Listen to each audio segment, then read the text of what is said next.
ये पीड़ादायक परिस्थितियां हैं कि विधायक को पिछले 2.5 वर्षों से अपने क्षेत्र की मांग को जिन अधिकारियों के समक्ष रखना था, संवाद करना था, उनसे लगातार संवाद किया, उन तक अपने मसले पहुंचाए, टेलीफोनिकली पहुंचाए, डिप्टी कमिश्नर्स एसडीएम्स के साथ मिलकर मौके पर जाकर उन परिस्थितियों को उनको वाकिफ़ करवाए। वो सब जानते हैं जो उनसे त्रुटियां हुई हैं, समय बहुत दिया गया उनको।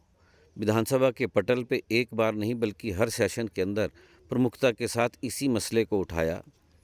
क्लाइमेट चेंज एक वजह हो सकता है कि डिजास्टर हो रहे हैं, लेकिन जो मानवीय हस्तक्षेप हुए हैं वो बड़ा पीड़ादायक हैं और उसका निर्णायक उसका जो निपटारा है वो मंत्रालय को करना चाहिए।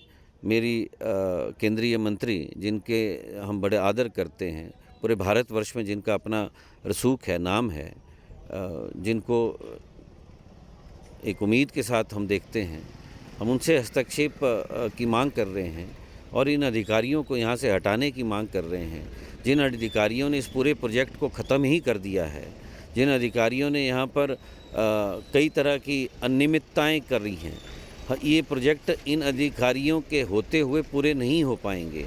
और ज़मीनी स्तर पर ये कोई विचारधारा का प्रश्न नहीं है, ये संविधान का प्रश्न है और ये मौलिक अधिकार है जनता का कि जनता को स्वास्थ्य भी चाहिए, शिक्षा भी चाहिए, और दोनों से वंचित है केवल इस रोड की वजह से।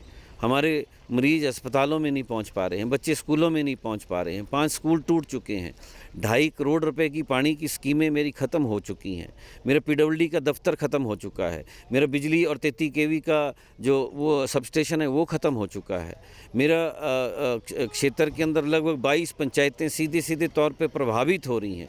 लोग अपने डेस्टिनेशन पे नहीं पहुंच पा रहे हैं और अपने वापसी में अपने घरों में नहीं पहुंच पा रहे हैं। तो हालात बड़े विकराल हुए हैं और मैंने बड़े लंबे समय तक बड़ा धैर्य दिखाया है। माननीय मुख्यमंत्री यहाँ पहुँचे हैं, उप मुख्यमंत्री यहाँ पहुँचे हैं, राजस्व मंत्री यहाँ पहुँचे हैं, सबने आके स्थितियों को देखा है। और मैंने 18 दिन पहले, 20 दिन पहले विधानसभा के अंदर लगभग 350-400 लोगों का एक बड़ा पुलिंदा जिनके मसले हैं विद फ़ोन नंबर मैंने वहाँ पर रखा। लेकिन इन सेंसिटिविटी देखिए आप इन अधिकारियों की, इन्होंने आज तक हमसे कभी व्यक्तिगत तौर पे पूछा भी नहीं कि सर किन बातों को आप हाईलाइट कर रहे हो, किन बातों को आप उठा रहे हो। ये इस तरह से चलाते हैं जैसे भारत ये चलाते हैं। भारत ये संविधान चलाता है, कोई व्यक्ति नहीं चलाता। और व्यक्ति जब इस बात को समझ ले, उसके दिमाग में ये बात हावी हो जाए कि मैं इसको रोड को बना रहा हूँ, मैं इस रोड को चला रहा हूँ, मैं इस भारत को चलाता हूँ, तो उसकी गलतफहमी है। हम इस गलतफहमी को दूर करने के लिए आज महात्मा गांधी जी की छत्र छाया में यहाँ बैठे हैं। मांग तो ये कि जो 450 लोगों को आपने उनके लिए मुआवजा, सही प्रबंध मुआवजे का नहीं किया, एक बात। दूसरी बात, इन अधिकारियों ने गैर जिम्मेदाराना रुख से इस 2.5 वर्षों के अंदर इस रोड को, सिंगल रोड नहीं था, ये बढ़िया रोड था, इसको तबाह कर दिया। हम इन अधिकारियों के साथ मिलकर अब काम नहीं कर पाएंगे, इनको हटाया जाना चाहिए। हमारी मांग ये भी है। और हमारी मांग ये है कि जो हमने व्यक्तिगत तौर पे पैदल चलकर जिन मसलों को कलमबद्ध किया है, जिन मसलों को बाकायदा एक साइट के हिसाब से डिसाइड किया है, उन सब साइट्स को ठीक करने की जिम्मेवारी मॉर्थ ले, उसको पूरा करने की जिम्मेवारी मंत्रालय ले।